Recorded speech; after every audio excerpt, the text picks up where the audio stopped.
Hi, my name is Prakash and I'm broadcasting to you today from Raleigh, North Carolina. And in this video, I'm going to share with you what you can do, how you can volunteer to influence the runoff election in Georgia, even if you don't live in Georgia. This is specifically a video for people who are from out of state. And I'm going to go over the who, what, when, where, why, and how to do this.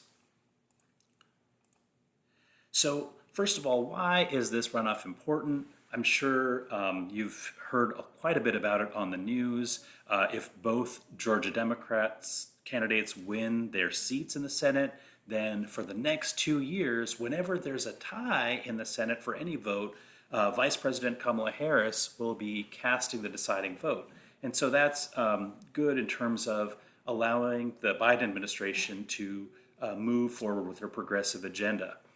However, whenever I watch mainstream media portray this runoff, it strikes me like a sports match, as if they're trying to get people to cheer for their team to win the election. But this runoff election is not about cheering on your favorite team.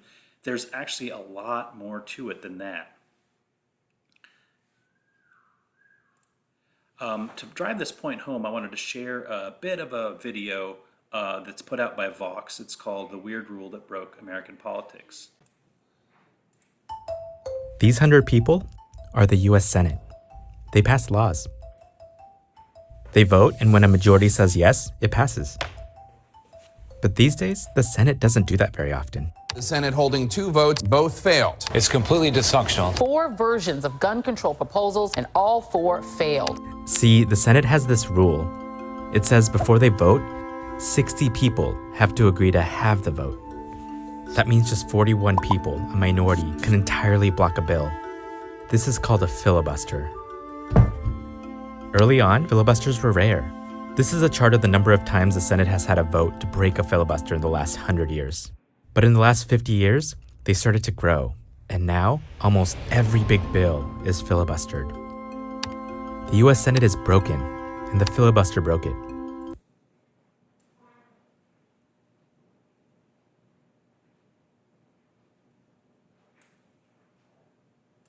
And then around the 2000s, senators in the minority start to realize something.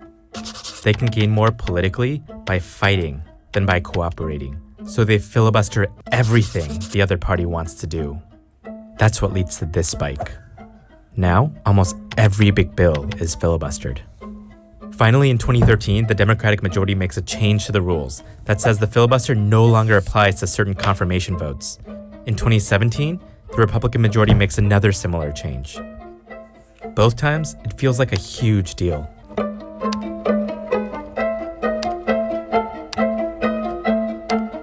But now, things are beginning to change. The 2020 elections are coming up, and Democrats have some big proposals. Healthcare in America. Federal investment in teachers' salaries. Investments in clean energy.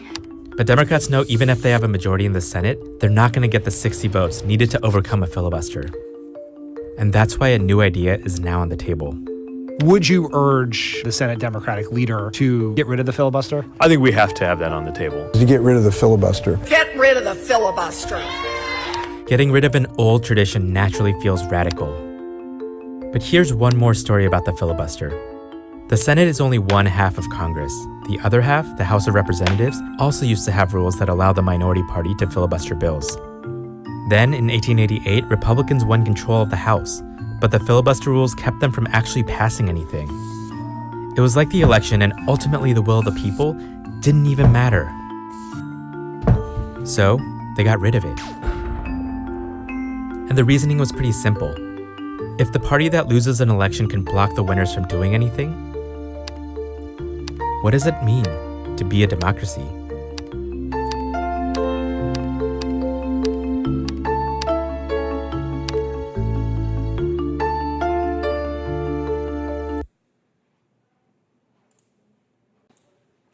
So I skipped over the middle of that video in the interest of time, but I urge you all to learn more about the history of the filibuster if you are interested.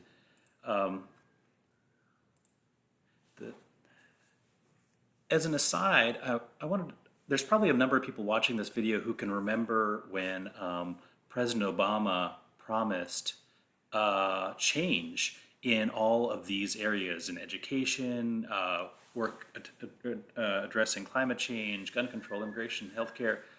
And I've wondered, and I'm sure many of you have wondered, why he accomplished so few of these promises. We know about the Affordable Care Act, but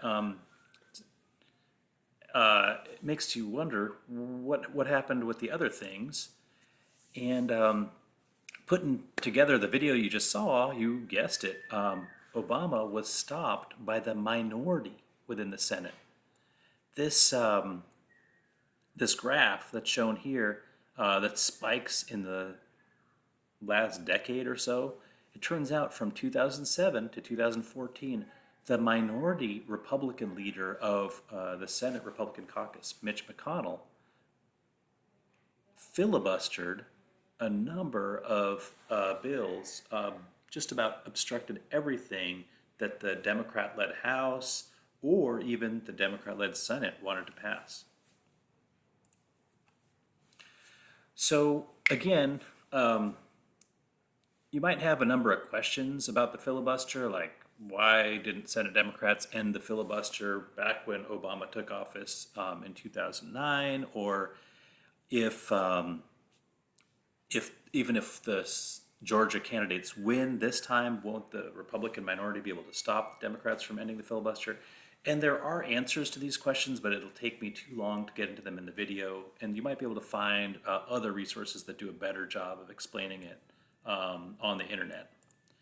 The bottom line is that if the Democrats, John Ossoff and Raphael Warnock, can win their elections in this runoff, then with a majority in the Senate, Democrats will be taking one really crucial step towards removing the filibuster rule, just like the House of Representatives did back in 1888.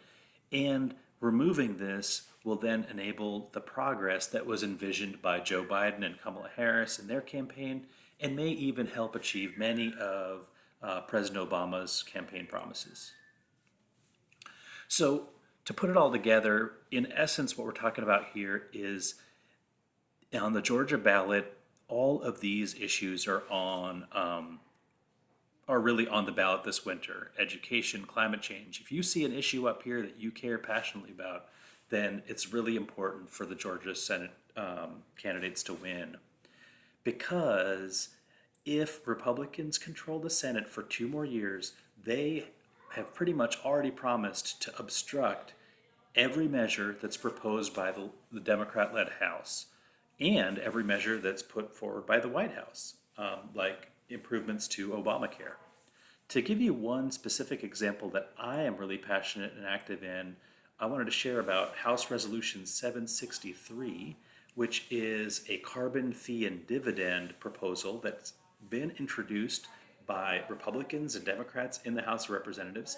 It's now grown in popularity. It has 82 co-sponsors, but although it has substantial support in the House, Speaker of the House Nancy Pelosi isn't going to even introduce it or bring it to the floor for a vote in the House because she knows that there isn't going to be support for it in the Senate.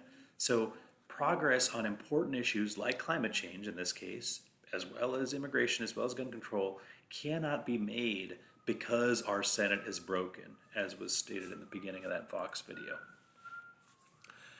Bringing it down to a more personal level, I and my wife have 3 kids. They're in middle school and high school in Raleigh. Most likely they're going to stay in the U.S. to attend college here, settle down in this country, and we want to ensure the best and brightest possible future for them. So contributing and trying to influence this election, I see it as just important as making sure that they have healthy food to eat, that they are loved, and that we get them into the school system that is going to nurture their intellects and so forth. Getting similarly to all those things, raising them into a political environment that's going to be progressive, that's going to move our country in a positive direction is just as important. So, getting to the point here, our mandate over these next few weeks is to urge Georgia voters to restore balance in the Senate. Doing so, getting these two gentlemen elected, is a necessary step, though not sufficient, but it'll help move our country in a positive direction. To make that point more clearly, I'm going to channel President Obama here in a brief video clip. But you've got the chance to flip 2 Senate seats. I said, well, I got to go. I got to come. I told Michelle, I'm sorry, baby. I got to go to Georgia. This is a big deal. You have 2 extraordinary candidates in John and the Reverend who deserve your vote. And let's face it, you've also got 2 senators who badly need to be replaced.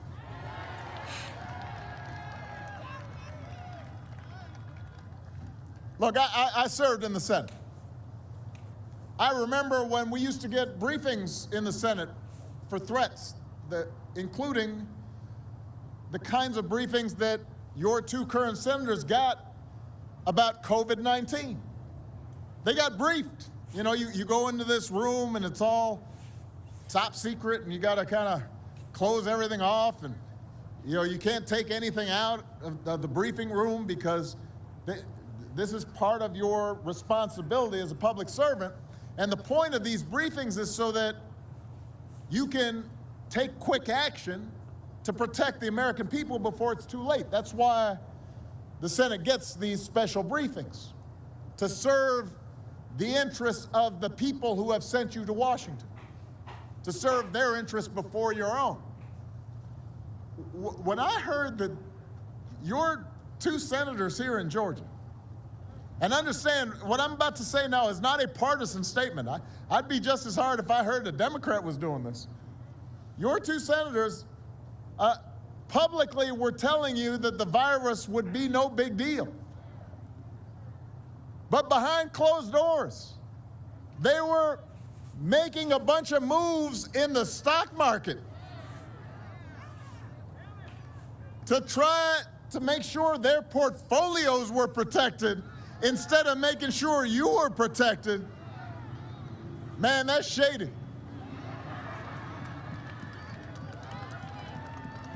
That ain't right.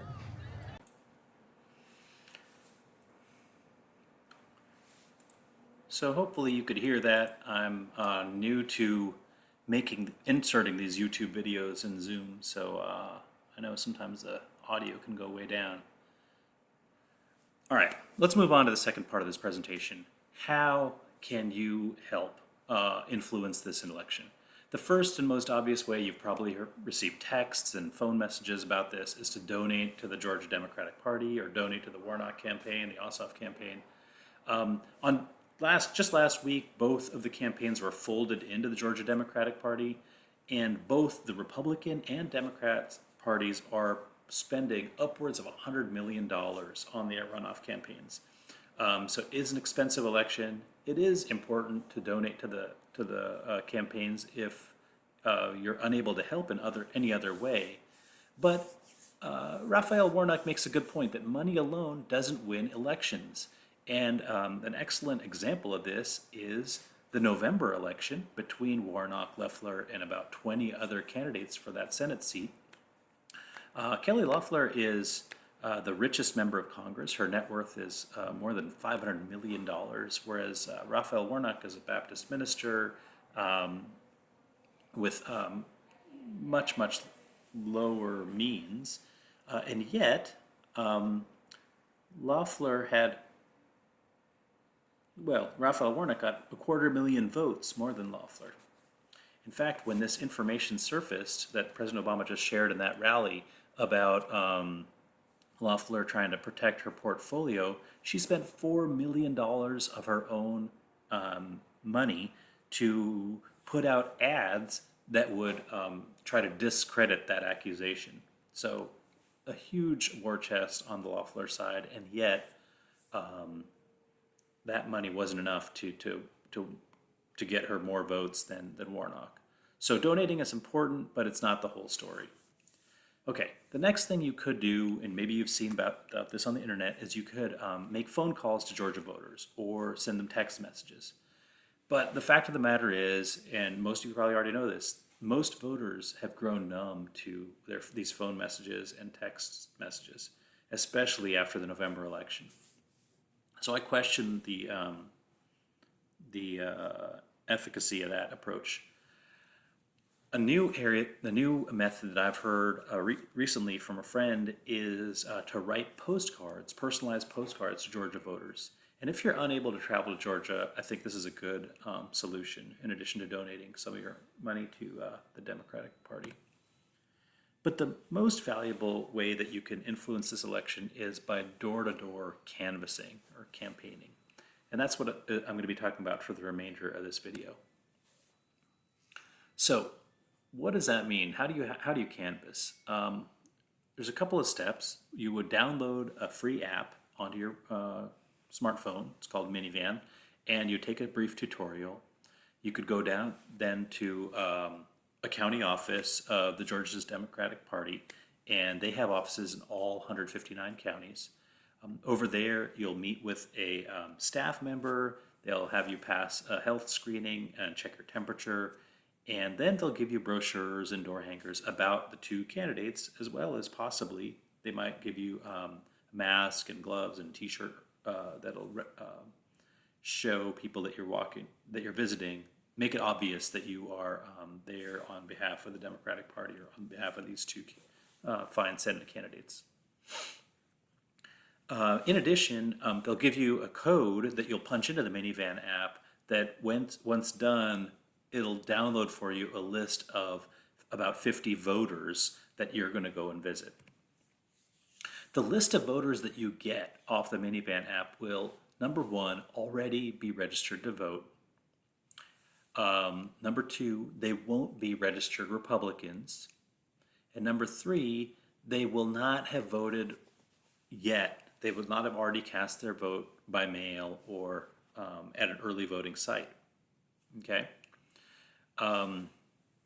The reason I say this is that if you're nervous about canvassing, first of all, know that the interactions that you have will be cordial.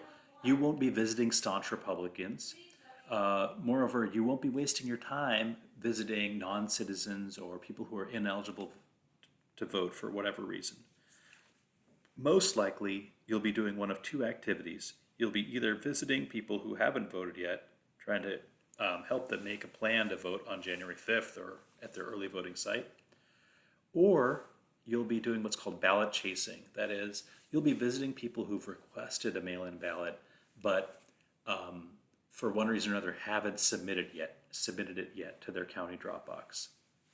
So very targeted activity to make the best use of your valuable time while you're in Georgia. Okay, the most common question I get, even when I talk to my wife about this, is the COVID concerns. What I wanted to impress upon everyone watching this video is, just like in the November election, this coming Georgia runoff, all of the canvassing that the Democrats are doing is contactless. You will not be shaking hands with people that you visit. You won't be coming into close contact close enough to transmit COVID. As part of the health and safety orientation, you'll learn that every volunteer is required to wear a mask at all times when you're visiting voters. Step 6 feet back from the door before anyone answers the door. If you leave something on the doorknob because the voter isn't home, then you have to use hand sanitizer before and after touching those surfaces. And then finally, before you even go out for canvassing, when you meet your representative at the county Democratic office, you would have to affirm that you're free of COVID symptoms, that you haven't been in contact, and so on and so forth with anybody that's positive for COVID. In addition to all of these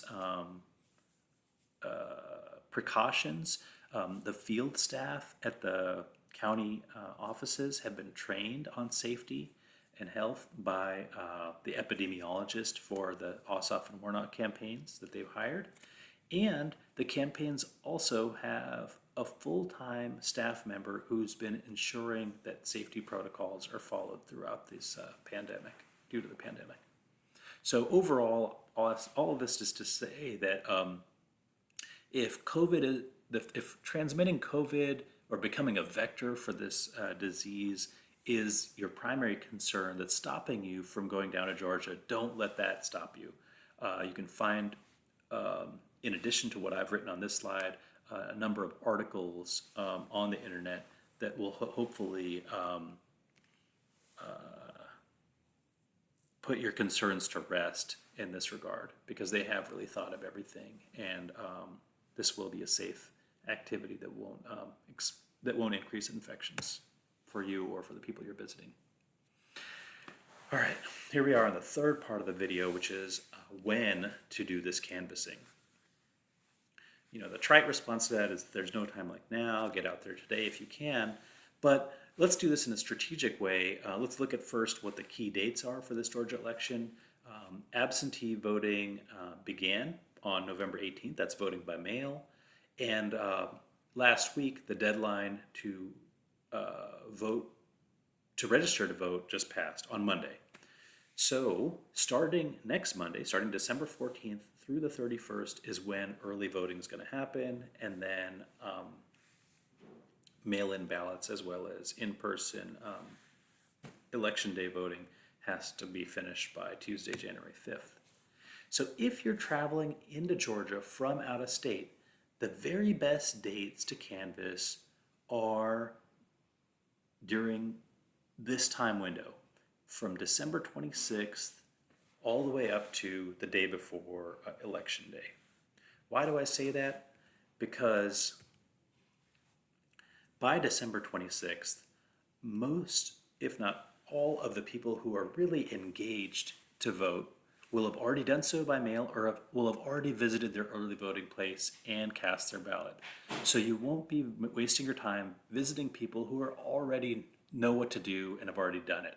You will, as a canvasser, you'll be out there focusing on those voters who are who haven't made it out for one reason or another, and you'll be able to help them make a plan to vote and be very effective in your use of time. So from the day after Christmas all the way up to Monday, January 4th are the ideal times to do this if you're coming in from out of state. Okay, next part of this presentation is where to canvass. Georgia's a huge state. There's over 5 million voters. What should you focus on? So in my view, there's 3 criteria to consider. The first is that you want to make an impact. So you don't want to go to a place where there aren't very many voters to visit, or there's already a ton of volunteers. So you're looking to minimize this ratio of volunteers to voters. And we'll get into that in more detail in the next slides. Of course, you're going to look for some place that's reasonably close to your home. So if you're coming from Alabama, you might want to hit some western part of Georgia. If you're coming from Florida, the south. If you're coming from the Carolinas, maybe the eastern part of Georgia. And also, if you're going to stay overnight, you want to look for a place where there's available accommodations. My family is looking at Airbnbs or other standalone home rentals where we can stay, so that we're not in a hotel or motel that where we're possibly sharing the same ventilation with neighbors who might have coronavirus. Okay, so getting into this kind of strategic part of this talk in terms of where to canvass. The first thing that I've learned from Samantha Schlunt, who's working for the Ossoff campaign, is that the metro Atlanta area has a huge influx of volunteers, both people who live in Georgia, who live in Atlanta, who are actively volunteering, as well as people coming in from all around the country. Atlanta is the biggest airport. Many people fly into Atlanta and then they stay there volunteering right there. And so if you're wondering if you're wondering why should I really make the effort to drive into North Carolina, drive into Georgia, won't my efforts be swamped by the other hundreds or thousands of people who are coming in, and will I really make a difference? Let's look at some specific numbers about places outside of Atlanta. Okay, first of all, 2.5 million voters in Georgia voted for Biden and Harris in this last election. More than a third of them voted by mail. More than half of them voted early at an in-person voting site, and only 15% voted on election day.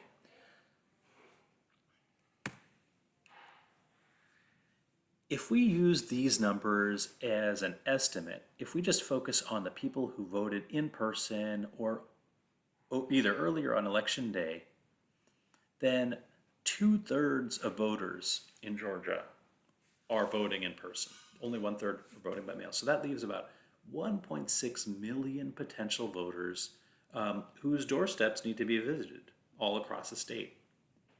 Okay. But let's drill down, look at some data by county, which I found on the internet. More than 50% of these 1.6 million voters are in the 5 counties immediately surrounding Atlanta. Okay, and then the neighboring 9 counties have another 250,000 of these voters. So if we add up just the Atlanta metro, which is these 14 counties I've marked in yellow, light orange, and orange, over 1 million of the prospective voters whom we might need to visit are in the metro Atlanta area. So high number of voters, but like I said before, also a large number of volunteers there. But that leaves over 500,000 voters outside Atlanta metro who aren't getting visited by those volunteers in Atlanta. And so my recommendation to everybody who's driving in from out of state is to focus your efforts outside of Atlanta. And notice I'm talking about volunteers who are driving in because personally I'm not advocating for people to get on a plane and fly in due to the risks of catching the coronavirus and spreading it at airports and or in the flight cabin. But bottom line is, if you're coming in from South Carolina, North Carolina, Florida, Tennessee, Alabama, I would suggest that you pick a location outside of Atlanta. And I'm going to go into what those locations are here on the next few slides. The number one county where there's the most number of Democratic voters outside of Atlanta is in Chatham County. Almost 50,000 potential voters by my measure need to be visited there. These are the 50,000 voters who voted in person in November, and a large fraction of them may need to be informed and cajoled into voting again on January 5th, if not at an early voting site. So if you're coming up from Florida, Savannah is an easy place to hit. Let's say if you're coming up from if you're coming in from the Carolinas as well, Savannah is an easy place to visit. My family is planning to come in to Savannah from Raleigh. It's a 4.5-hour drive, for example. All right, the number 2 kind of most important place to visit for outside of Atlanta metro is the Augusta area. Over there, we've got close to 60,000 in-person voters in Richmond County and the nearby Columbia County. The number 3 spot to visit, this would be maybe for folks coming in from Alabama or Louisiana, Mississippi, the Florida Panhandle, would be to visit Columbus. There's over 30,000 in-person Democrats who voted in person who may need to be visited. A little bit harder to get to, maybe, but possible for the Alabama folks or Florida folks is to come up to Macon, where there's almost 30,000 Democrats who voted in person. And then finally, I think this is an easy one for folks from South Carolina to visit, would be Athens, Georgia, where there's a university there and there's over 20,000 Democrats registered there who voted in person for the November election. So again, those would be my recommendations for where to go and canvass if you're driving in from out of state.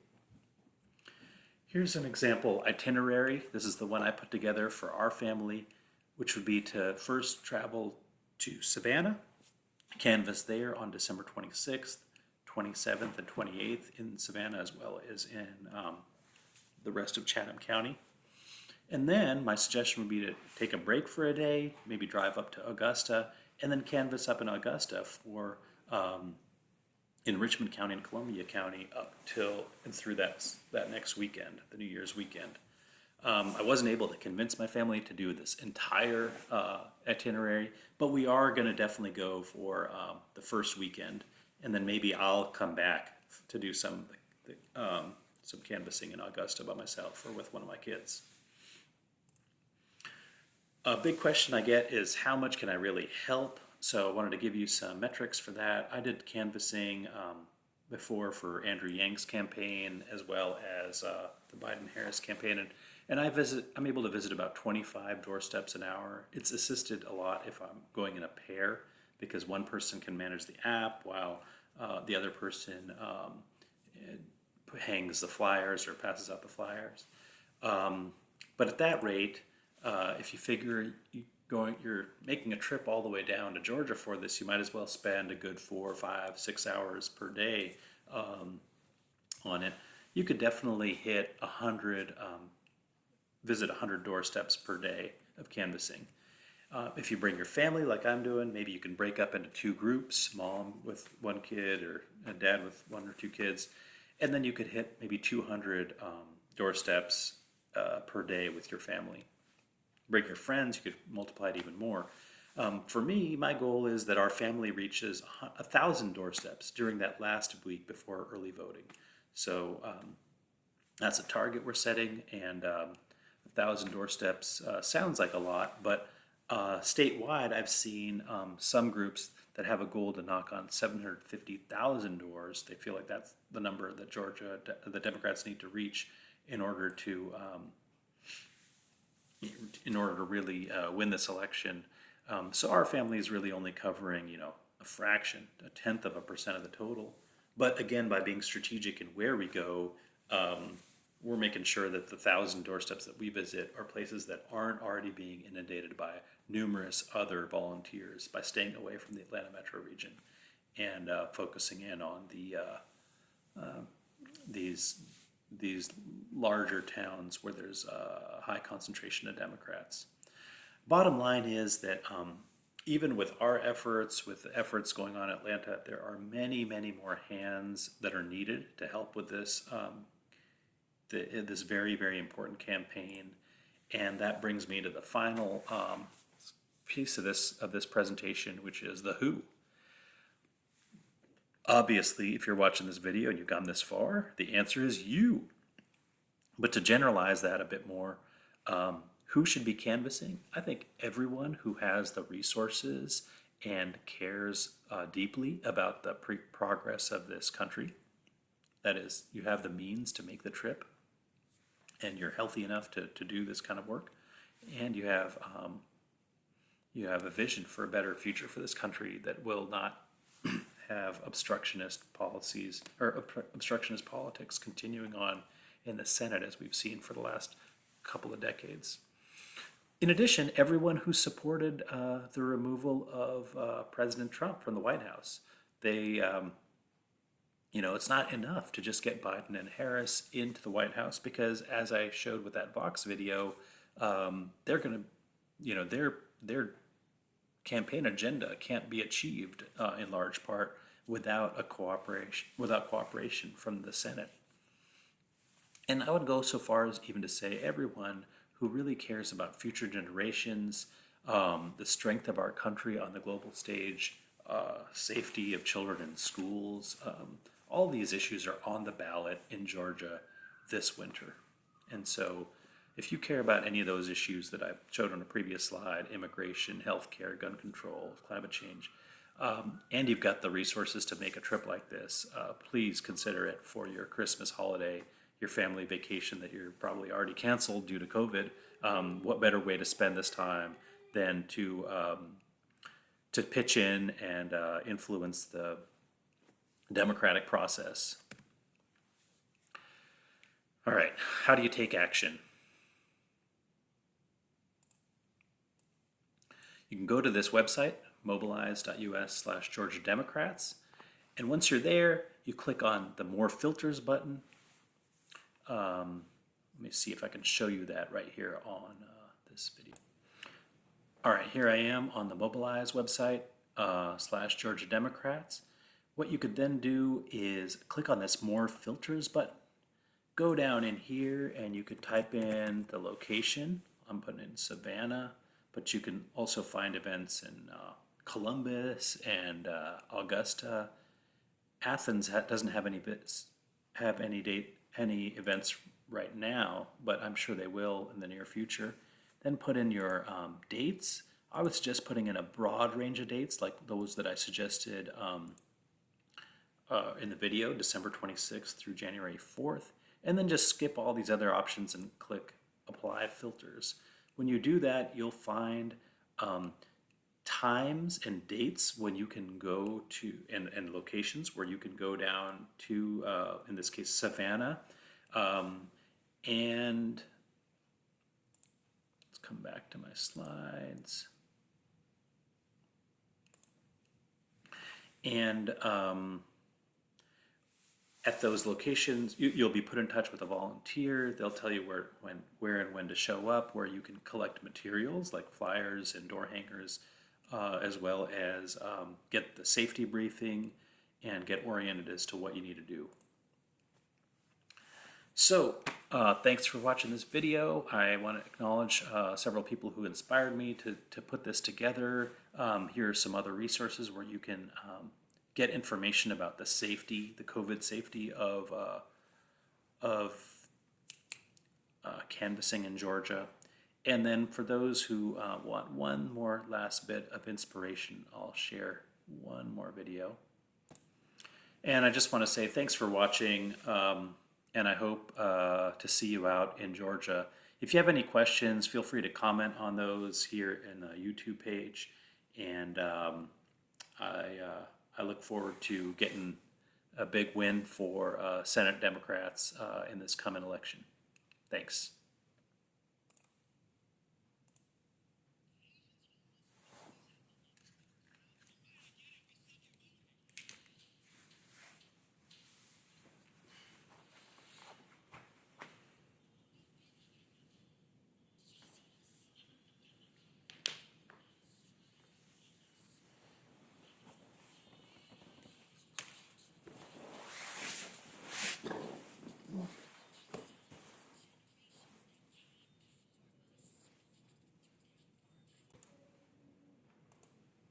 Asians almost always have the lowest voter turnout. All right, I get it. We suck at voting.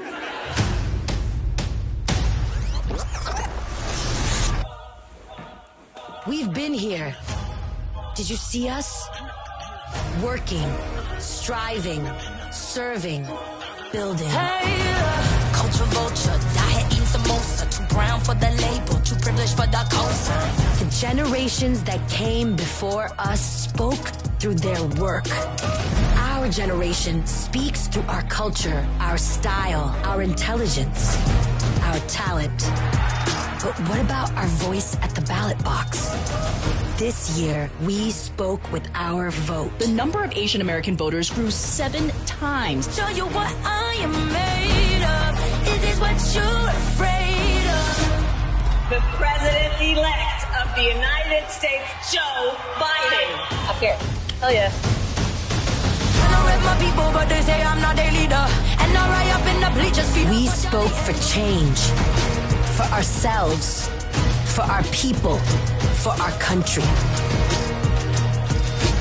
From now until January 5th, the eyes of the world are on us. Both Georgia Senate races are headed to runoffs. South Asians chasing the American dream in the American South. Do you even know who you are? Show you what I am made of. Is this what you're afraid of? Let's be seen. Let's be heard. Every vote counts. Let's make an impact. It's pretty exciting. Love me, but it's still my throne.